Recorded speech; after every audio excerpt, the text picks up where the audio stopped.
about me and you. And I think to myself,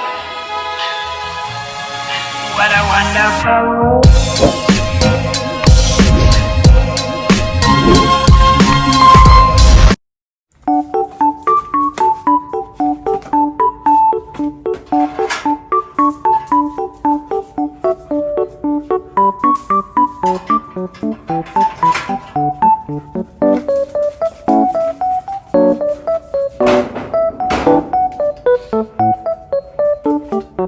Jaguar!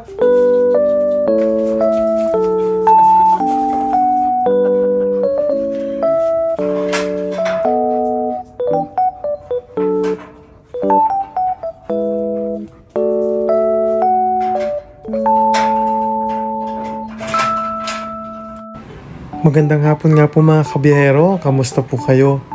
At oo nga po pala, yun nga po pala ang aming aso na si Jaguar. O diba ang laki?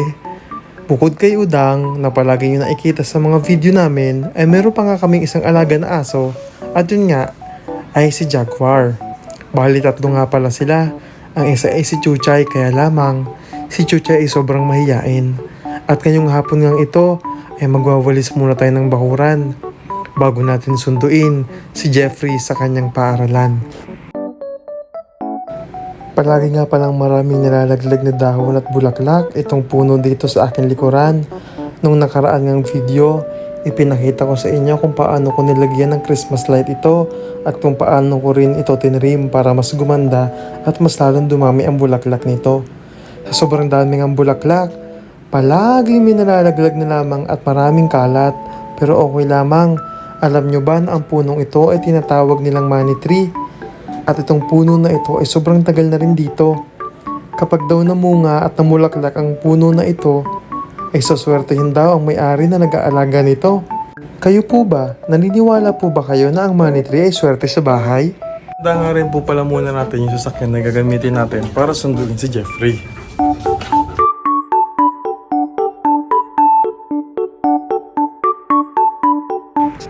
Ito nga po pala yung kotse na gagamitin nating pangsundo mamaya kay Jeffrey sa kanyang paaralan. Marami nga rin palang gamit pa ito sa likod dahil ito nga yung sasakyan na ginamit namin sa prenup namin kahapon.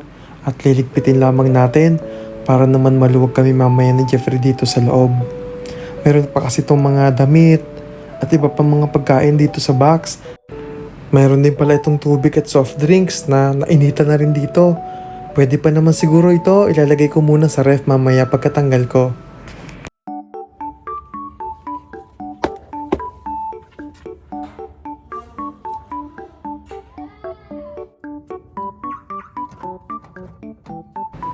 Mayroon pa din pala natirang konting gamit dito sa loob. Andiyan pa nga yung belo at yung bulaklak na ginamit namin kahapon. Na-excite na nga pala ako para sa kasal namin. Si December na nga pala iyon. Kunting panahon na lamang hihintayin at magaganap na rin. Magpapasakal na rin ako. Magpapakasal pala. Imbitado po kayong lahat mga kababayan. I-video namin para parang nandoon na rin po kayo sa araw mismo ng kasal namin. Nililinisan ko na nga din pala muna itong si Jazz bago natin gamitin.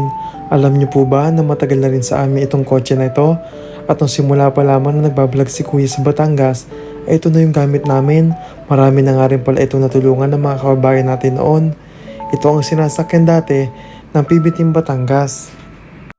Tapos tayo maglinis ng kotse. At dahil magpa 5:30 na din,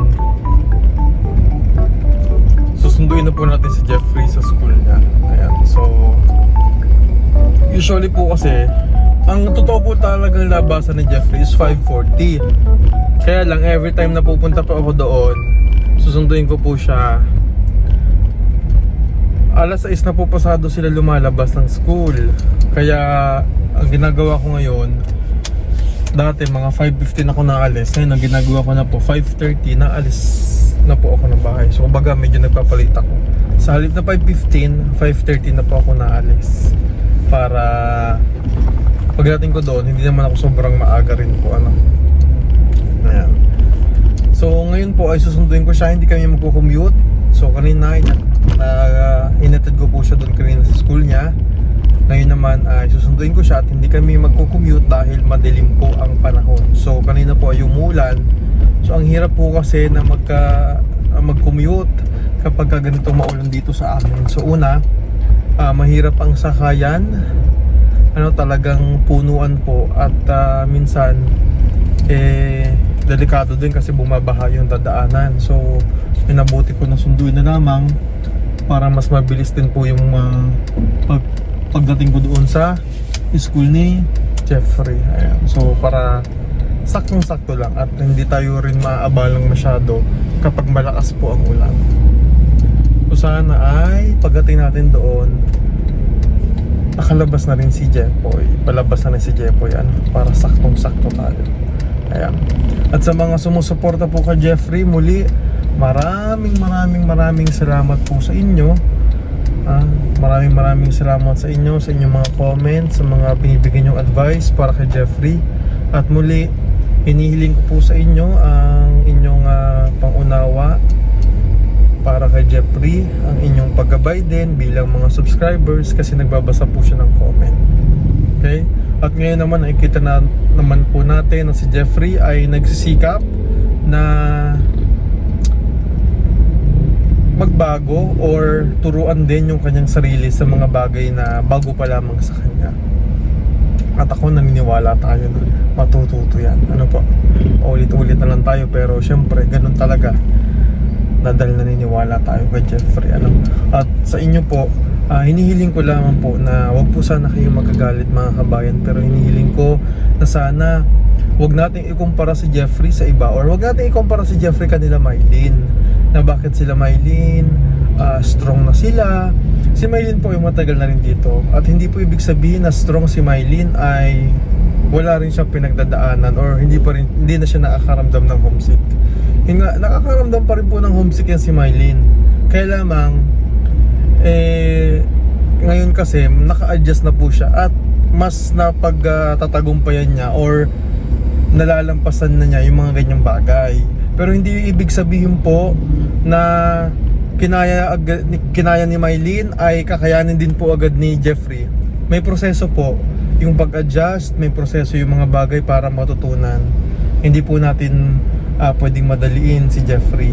Iba-iba po ang ugali ng tao. Iba-iba po tayo ng emosyon, iba-iba tayo ng pinagdaanan, iba-iba tayo ng pinanggalingan.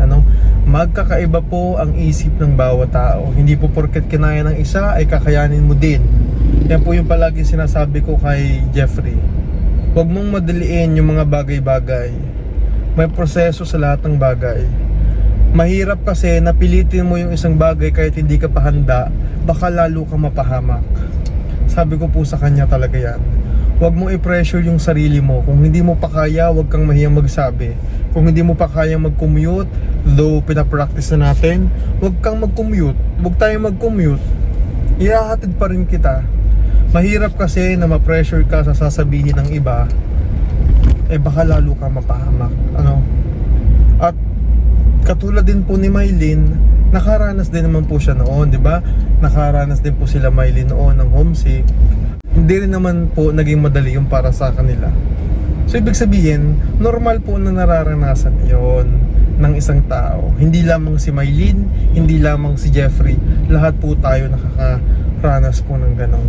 Kaya nga po, hinihiling ko po sa inyo na yung pangunawa, yung suporta, tigilan po natin yung pagkumpara. Kasi hindi po yun para po sa akin. Pasensya na po kayo ha. Hindi po ako nagagalit ha. Ito po ay opinion ko lamang po. Hindi po maganda kasi para sa akin na kinukumpara natin yung isang tao sa iba pang tao, dahil magkakaiba po talaga. At ako po bilang kanyang tito dito ay nauunawaan ko din po kayo at nagpapasalamat sa suporta po na ibinibigay po ninyo. Totoo po yan. Talagang sincere po ako, talagang nagpapasalamat ako sa mga comment ninyo. At alam niyo po, napag-uusapan po namin yan. Halimbawa at gabi, kakausapin ko si Jeffrey. Jeffrey, sabi ko, may mga mababasa ng comment na medyo baka ma-misinterpret mo. Ang gusto ko lang gawin mo ay i-take mo yun as an advice payo sa'yo na para makapagpabuti ka. Kailangan maging optimistic ka, sabi ko talaga sa kanya. I-accept mo kung ano yung mga sasabihin nila sa'yo, pero hindi ibig sabihin na i-accept mo pati yung sama ng loob. I-accept mo yon as advice. Yan ang palagi ko pong sinasabi kay Jeffrey. At si Jeffrey naman ano rin naman po yung pangunawa na meron siya. Kaya alam ko na hindi rin siya nagtatanim ng anumang lungkot o galit sa puso niya kapag may nababasa siyang iba, dahil tinuturo ko po talaga sa kanya yan. Lagi kong sinasabi sa kanya, para sa iyo yan, Jeffrey, hindi yan para sa kanino man, yan ay para sa iyo lamang. Ayan. Ayun po, kaya tayo bilang tito niya ay patuloy natin siya sinusuportahan. Ang tangi kong gagawin ay pagsabihan, ipaunawa, at tulungan siya sa mga ganyang bagay. Kailangan maging mahinahon. Pag may mali na nagawa si Jeffrey or may hindi siya maintindihan, ipaunawa, turuan. Ayan po, At sa inyo po, humihingi po ako ng tulong sa pamamagitan ng inyong mga comment na mag-advise po kay Jeffrey na palagi lang siyang maging matatag, di ba? At lagi ko rin naman sinasabi kay Jeffrey na yung pag-iyak niya, yung pagiging malungkot niya, normal yun, parte yun. At hindi masama yun. Hindi ka bawasan bilang lalaki, hindi ka bawasan bilang isang tao kapag nalulungkot ka o nakakaramdam ka ng pagluha. Palagi ko po pinapaunawa yan sa kanya. At alam ko na iintindihan niya yun. At nakikita niyo naman po, di ba, nagkakaroon ng improvement si Jeffrey. Nagkakaroon siya improvement talaga po. At konting tiyaga lamang, masasanay na rin po si Jeffrey. Wala pa naman siyang isang buwang pumapasok. Ay, may 1 month na pala. Oo, mag 1 month na siyang pumapasok. So, naniniwala ako na makakaya niya yan. Po? Ayan. So, malapit na po tayo sa school din ni Jeffrey. And nag-message na rin pala siya kanina and papunta tayo dito. Sabi niya, Tito, palabas na po ako. Sabi ko, sige, papunta na ako, pa-wait mo lang. Ayan, kasi medyo traffic din po, naka-traffic tayo. Ayan. So marami na rin ho kasi lumalabas ngayon, no? Rush hour kasi, kaya madami na rin hong mga sasakyan dito po sa kalsada.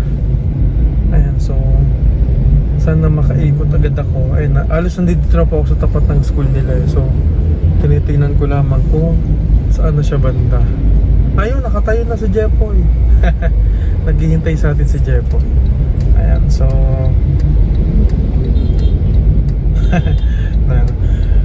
hi. Nakangiti na siya. Ayan na po si Jeffrey. Sundo na natin. Kumusta ang school? Okay lang naman po. Medyo na lang po. Pero okay naman po sa passing naman po ako sa ngayon. Nag-quiz kayo? Opo. Oh, nag-quiz. Ilan na nakuha mo?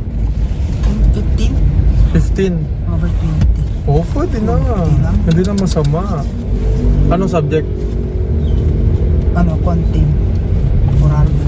Okay lang. Hindi na masama. Mataas na yun. 15. 5 lang mali mo. Okay lang.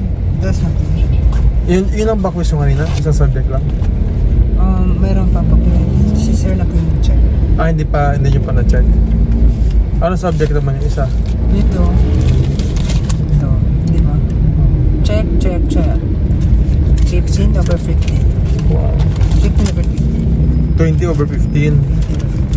15 over 20. 15 over 15. Pati ako nalilito na. Teka, di na ako makalipat. So pa, hindi pa ito record pero itipong to lang kasi parang lang sa record yun sa. Kasi hindi pa naka-record. Hindi pa naka-record. So doon na pa sa kanina sa math eh. Nag-quiz din kayo sa math? Opo. Nagulan talaga yung math talaga yung... Ilan score mo sa math? Hindi ko alam bilang score ko sa math. Yung iba hindi ko nansiran eh. But, okay lang yan. Stress na ako sa math. Na-stress ka? Stress na ako sa math. Stress na po siya sa pag-aaral sa math. Tapos lang. Sa per dev. Math eh. Yan, favorite mo yan eh. Kamusta naman ang per dev mo? Ang per dev ko po, math eh. Kung po yun. Matik. Favorite niya yan eh, per dev. Per dev. Nasa-stress ka na sa mata. Mat na lang talaga. Tingin mo, nakailang ka sa math? Tingin ko, parang 20/12? 12/20? Pwede na! Anong problema yan? Nauna ka pa mag-surf like mga symbols.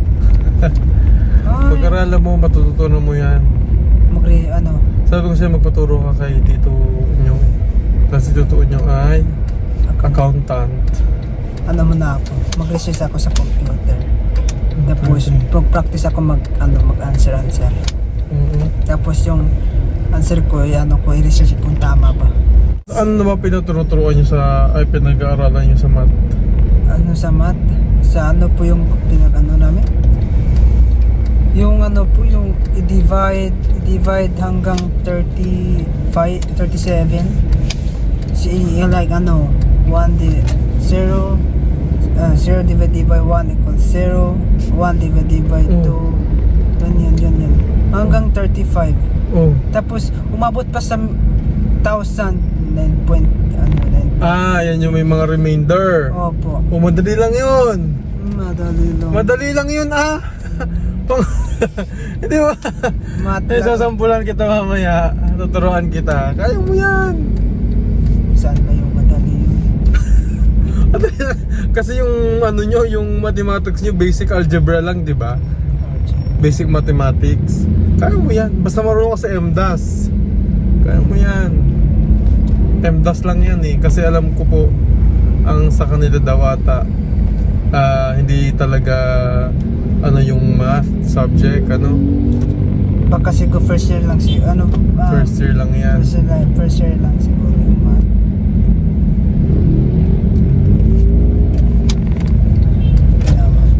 So bukas ang pasok mo, Parang may vacant. ganun pa din. 1 to hapon yung pasok bukas no. Alauna. So, hatid na lang ulit kita ng 12:30. 12:30. Tapos sunduin na ulit kita ng hapon. Ang dilim eh, yung rito, pang alas 7 na. Pang alas 7. Mag-alas 6 pa na. Maaga kayong pinalabas ngayon, Opo. Kasi yung nagturo namin hindi yung Hindi talaga yung professor nyo. hindi po yung professor. Sub-teacher lang. Opo. Pero professor din siya. Oo, sub lang. Opo, sab lang siya. Bakit nasan yung prof nyo? Wala po. Hindi ko alam. Prof namin. Pero maganda yung namin kasi parang sabi ng parang ini-encourage ako ng nung unang isang araw. In-encourage ako ng isang professional na sabi na ano po ang pangalan? Sabi ko si Jeffrey Banges. Alam mo may nung college din ako, may kasama din akong classmate ko din, barkada ako galing po sa province. Kaya masabi ko sa iyo na kapag sa idok dapat makapayo mo ka natin. Huwag tayo magpahiya-hiya. Sabi niya, wag ka tutulungan lang kita. Kasi alam ko naman kapag sa galing sa probinsya. Oo. Kaya mo yan? Mabuti yung sa professional. Mabait. Mabait talaga. Tapos parang makaintindi siya. Yung kanina, yung kinakabahan ako sa mata nila. Sabi ko nga kanina mas mabuti pa siguro mas mabuti siguro wag na lang tayo magkape kasi kapag magkape tayo kukunin yung paper tapos anong tawag yun? Punit-punitin yung may kanina. Okay, di ba yun yung pinag-uusap natin kanina? Huwag ka magpapahuli. Pinapunit-punit. Huwag kang mangongopya. Pinapunit-punit yung Pinunit na huli? Opo, nahuli. Nangopya? Opo, marami din. Sabi ko, kahit hindi ako marunong talaga sa math, at least hindi ako magkape. Kasi depende lang sa hanggang kaya lang. Huwag ka magkukopya. Kung gusto mo magkape, tanungin mo lang siya kung yung yung mga like symbols. Tanungin mo. Huwag ka lang magkape. Pakita mo nga sa akin yung mathematics mo. Curious ako sa math mo eh. Doon pa sana. Hindi pa yun binigay sa amin. Pero hindi, wala ka ba sulat dyan? Sample nung mask mo? Wala. Kung division lang, parang kaya yan. Madali Hindi lang. ko nga na-picturean kanina. Malapit ng exam na. So, yung kanina nagbayad yung kasama namin. Tapos naman tayo. Nagpo-fulfill naman tayo. Oo, fully paid ka naman. Ay, so mga kabayan, malapit namin ngayon sa bahay. So makapagpahinga naman tayo. Kasi napagod ako dahil sa math. At Yan na, kapag siya matulog. maraming salamat ulit sa inyo. Maraming mga salamat po mga kababayan. And shout out po kay Pogong Biyahero, si Daddy Paul, and then siya, and then lalo na po kay Tita Jasmine and Tita Davy Ubata. So thank you po sa pag-support sa akin. Bye-bye. Bye po. About me and you. And I think to myself, what a wonderful world. Kayo po ba ay nagtitipid sa kuryente? Pero gusto niyong lumiwanag ang inyong bahay? Katulad ng aming bahay na sobrang liwanag ngayong gabi. Ano pa pong hinihintay ninyo? Mag-message na po kayo sa PB Team Solar. At tiyak na magiging kasing liwanag nito ang inyong bahay. O di ba? Nakatipid ka na, lumiwanag pa ang inyong bahay. At higit sa lahat, nakatulong pa po tayo sa charity na tinutulungan ni Pogong Biyahero.